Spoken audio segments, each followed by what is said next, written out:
Zera Salih, Derman Muhammed.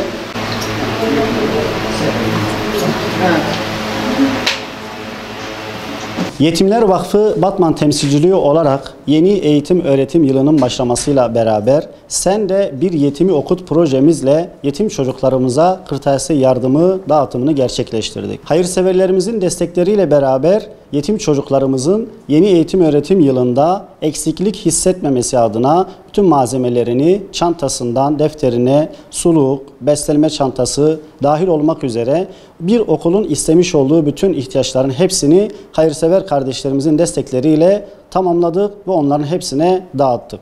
Bu projelerimizin daha fazla aileye, daha çok yetim çocuğa ulaşması adına hayırsever kardeşlerimizin desteklerini talep ediyoruz. Bu şekilde çok daha fazla yetim çocuğumuza ulaşabiliriz. Rabbim bu projelerimizi gerçekleştirmek üzere bize katkı sunan hayırsever kardeşlerimizin hepsinden razı olsun inşallah.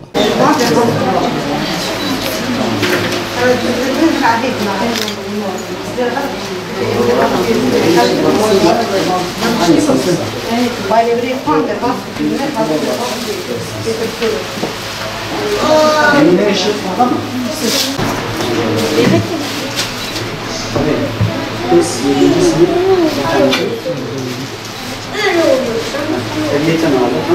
Erkek de 8. sınıf.